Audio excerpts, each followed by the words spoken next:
Bonsoir à tous et bienvenue sur ma chaîne Code du Désiré. Aujourd'hui, nous allons introduire la notion des use effects. Sans trop tarder, avant de commencer, s'il vous plaît, n'oubliez pas de vous abonner, de liker, puis de partager. Sur ce, bon visionnage. Dans la dernière leçon, nous avons vu comment utiliser les useref. Aujourd'hui, nous allons comprendre réellement qu'est-ce que c'est les use effects. Déjà pour commencer, les use effects sont un hook en React qui permet de gérer les effets de bord dans vos composants fonctionnels. Les effets de bord sont tout simplement les opérations qui interagissent avec le monde extérieur ou qui nécessitent encore un nettoyage après coup, comme les requêtes réseau. Mais dans notre cas, nous n'allons pas utiliser les requêtes réseau. Nous allons prendre un simple exemple pour pouvoir mieux les comprendre. Et il faut savoir ceci.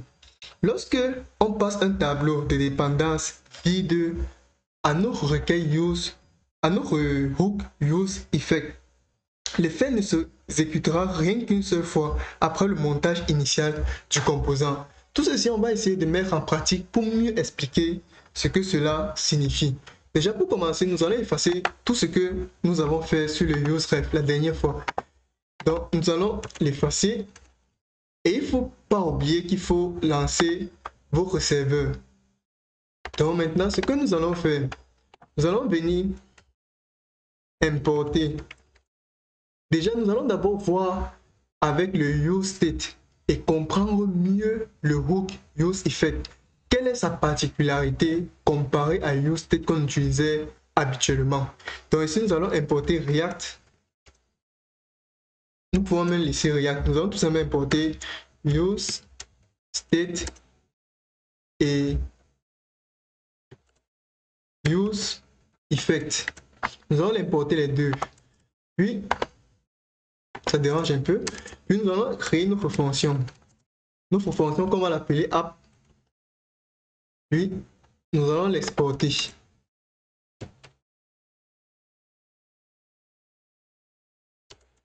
Nous allons exporter notre app.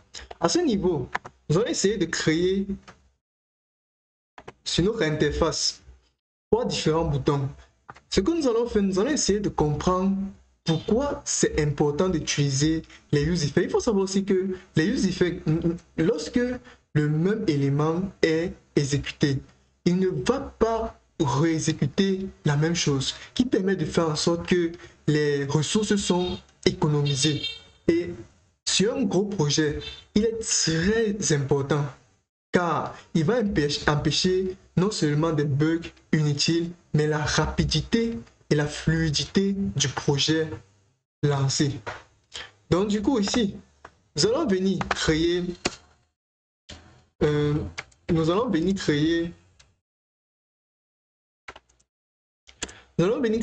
trois boutons. Nous allons créer notre premier bouton. Et dans ce bouton, nous allons tout simplement mettre ici le on-click. Le on-click ici, nous allons créer notre premier useState. Nous allons dire notre let.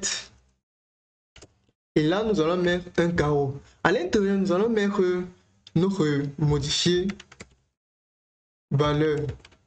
Puis notre update, ce qui permet de mettre à jour notre modifier valeur. Nous allons mettre seulement modif ici.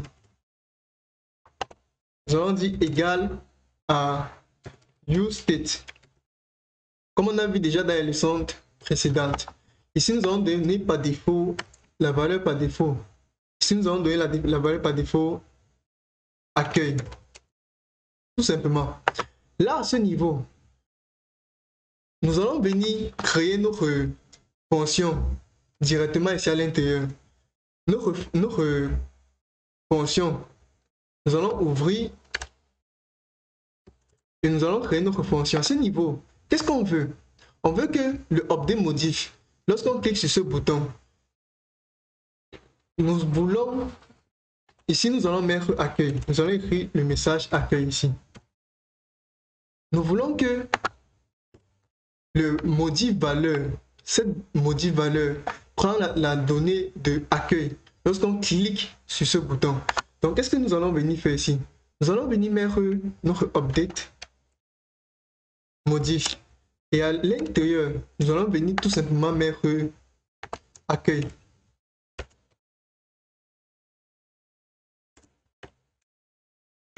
Lorsqu'il sera mis à jour, la valeur de modif valeur en ce moment sera accueil.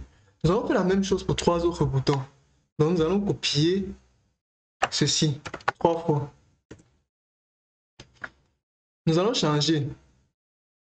Ici, nous allons mettre... Nous allons changer ici. Nous allons mettre... boutique. Et ici, nous allons mettre contact. Puis, nous regardons, il ferme ici. Puis ceci ferme à ce niveau. Nous allons essayer de changer ceci. Nous allons mettre ici boutique. OK, et là nous allons mettre contact. OK, maintenant ici, nous allons venir mettre notre H1.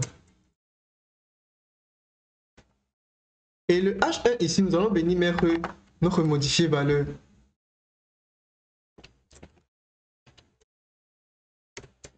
OK.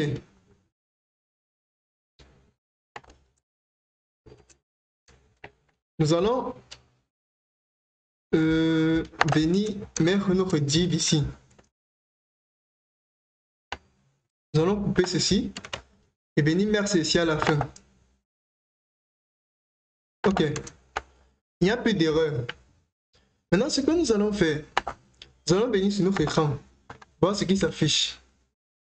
Nous observons que nous avons nos 3 boutons. Et lorsqu'on clique sur boutique, on observe qu'il y a boutique qui sort. Mais observez, lorsque je viens ici, je vais faire un console à ce niveau ici. On va faire un console.log. Ici, nous allons venir mettre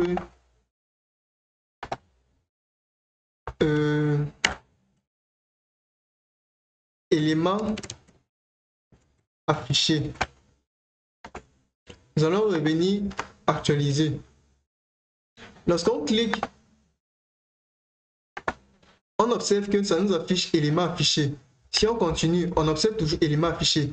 Maintenant, si je fais ceci, je viens mettre plutôt à la place d'éléments affichés, je viens mettre la valeur en question. Je vais même modifier valeur. Je vais mettre modifier valeur. Ici, je vais mettre à l'intérieur modifier valeur. Lorsque je relance, non, c'est pas modifier valeur. Nous allons réentrer ici. Nous allons prendre, oui, c'est modifier valeur. Lorsque je relance, on va actualiser. On observe que ça nous affiche 2 fois. Malgré le fait qu'on va encore cliquer sur lui, il va nous afficher encore la même chose. Cela, en fait, ça n'optimise pas notre rendu. Ce qui peut être parfois compliqué dans des projets. Donc, qu'est-ce qu'on va faire? Maintenant, nous allons venir créer notre use effect. On va le copier, venir à ce niveau, puis on va créer, il prend 2 paramètres. Il prend une fonction qui permet d'afficher le rendu et il prend un deuxième paramètre qui est la condition. Maintenant, nous allons venir créer notre fonction. Et dans cette fonction, nous allons tout simplement afficher le rendu de modifier valeur. Puis, le deuxième paramètre, c'est la condition. La condition ici, c'est modifier valeur tout simplement. Maintenant, si on vient sur notre... On va actualiser. OK. Si on vient cliquer sur boutique, on observe que boutique est affiché pour la première fois. Mais si on reclique, on observe que boutique n'est plus affiché. Parce que le même élément est rendu. Donc, du coup, il ne va pas afficher 2 fois un élément ou bien si le résultat est aussi vide, il ne l'affiche pas. Si on clique sur contact, on observe maintenant que contact est rendu. C'était tout pour la notion sur les use effects. Dans la prochaine vidéo, nous allons essayer de mieux comprendre avec un mini projet l'utilisation des use effects ou du moins de quelques hooks qu'on a déjà dû avoir. C'était tout pour cette vidéo. S'il vous plaît, n'oubliez pas de liker, de vous abonner, de partager. Sur ce, passez une bonne journée.